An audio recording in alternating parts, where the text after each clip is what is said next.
تو کہانی کی شروعات ہمیں ایک چھوٹے سے گاؤں کو دکھاتے ہوئے سٹارٹ ہوتی ہے کہ ایک چھوٹے سے گاؤں میں ایک پرانی اور اندھیری سی حویلی تھی۔ یہ حویلی گاؤں کے لوگ اکثر نظر انداز کرتے تھے کیونکہ ان کے مطابق یہ جگہ کسی پریشانی کا سبب بن سکتی تھی۔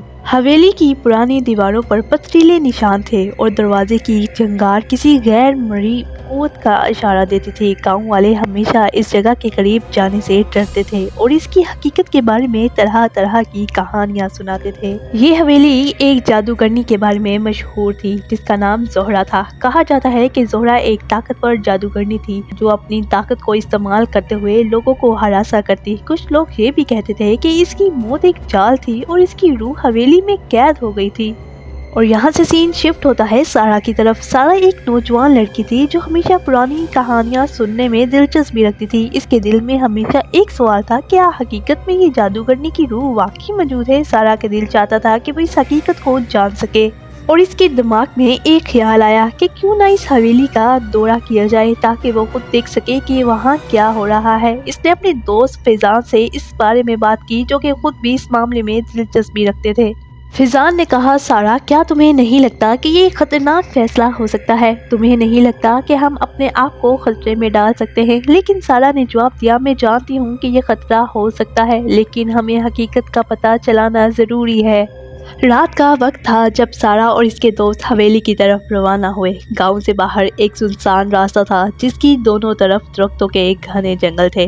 ہوا میں ٹھنڈک تھی اور ان درختوں کی شاخیں ہل رہی تھی جیسے کچھ غیر مرئی طاقت ان سے بات کر رہی ہو۔ حویلی کی طرف بڑھتے ہوئے سارا کا دل تیز تیز دھڑک رہا تھا لیکن اس نے اپنے خوف کو اپنی جرأت سے شکست دینے کی کوشش کی۔ جب وہ سب حویلی کے قریب پہنچے تو ایک عجیب سی خاموشی تھی۔ حویلی کی دیواریں ان پر ایک جادوئی اور پراسرار اثر ڈال رہی تھی۔ سارا نے دروازہ کھٹکھٹایا اور تھوڑی دیر بعد دروازہ آہستہ آہستہ سے کھل گیا۔ اس کے بعد وہ سب اندر داخل ہوئے۔ اندر کا منظر اور بھی زیادہ پراسرار تھا۔ ایک جگہ پر پرانی کتابوں کا ڈھیر تھا، دوسری طرف ایک چمکدار مورتی رکھی ہوئی تھی۔ کمرہ مکمل طور پر سیاہ تھا اور یہاں کا ماحول خوفناک اور ٹوٹا پھوٹا تھا۔ اندر جانے کے بعد سارا نے کہا، یہ جگہ واقعی بہت عجیب ہے، یہاں کچھ نہ کچھ ہے، ہمیں اس سے دریافت کرنا ہوگا۔ جیسے ہی وہ آگے بڑھے ایک پرانی سی سیڑھی نظر آئی جو نیچے کی طرف جا رہی تھی۔ سارا نے فوراً فیصلہ کیا کہ وہ نیچے جائے گی تاکہ اس حویلی کا راز دریافت کر سکے۔ سیڑھیاں اترتے ہوئے ایک سرد ہوا چل رہی تھی، ان کی آواز عجیب سی گونج رہی تھی۔ آخر کار وہ ایک کمرے میں پہنچے جہاں ایک اور عجیب منظر تھا۔ وہاں ایک مورتی رکھی ہوئی تھی اور اس کے سامنے ایک کمرہ تھا جو مکمل طور پر سیاہ تھا۔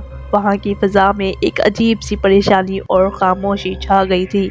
فیضان نے کہا، یہ جگہ بالکل ویسی ہی ہے جیسے گاؤں والے بتاتے ہیں، مجھے یہاں کچھ ٹھیک نہیں لگ رہا۔ سارا نے اپنی ہمت کو مضبوط کرتے ہوئے کہا، تم یہاں سچ کا پتہ چلانے کے لیے آئے ہو، ہمیں آگے بڑھنا ہوگا۔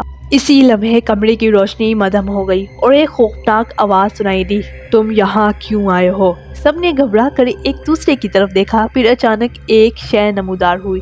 یہ سایہ ایک خاتون کا تھا جس کی آنکھوں میں ایک سرخ چمک تھی اور جسم پر پرانی پوشاک تھی۔ وہ جادوگرنی کی روح تھی۔ سارا اور اس کے دوست دہشت میں ڈوب گئے لیکن سارا نے خود کو سنبھالتے ہوئے کہا، ہم تمہاری حقیقت جاننا چاہتے ہیں، ہم تمہیں نقصان نہیں پہنچانا چاہتے۔ جادوگرنی کی روح نے ایک لمحے کے لیے خاموشی اختیار کی اور پھر کہا، میرے ساتھ ظلم کیا گیا تھا، میری موت ایک چال تھی اور اب میں یہاں ہمیشہ کے لیے قید ہوں۔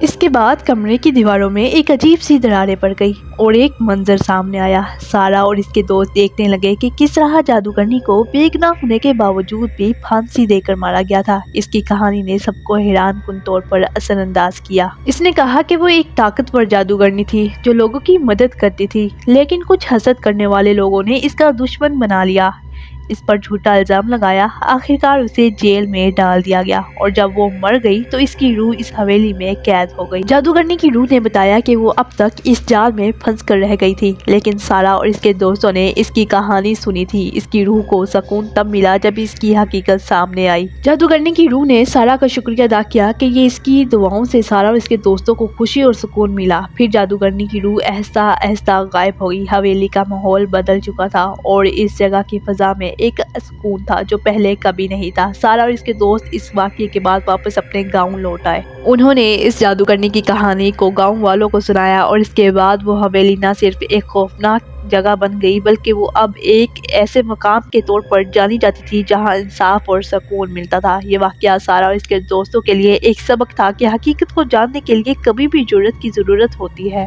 اور کبھی کبھار حقیقت کی کھوج ہمیں نہ صرف ایک پرانی کہانی سے آگاہ کرتی ہے بلکہ ہمیں سچائی اور انصاف کی اہمیت بھی سکھاتی ہے۔ یہیں پہ یہ سٹوری ختم ہو جاتی ہے۔ Thank you for watching.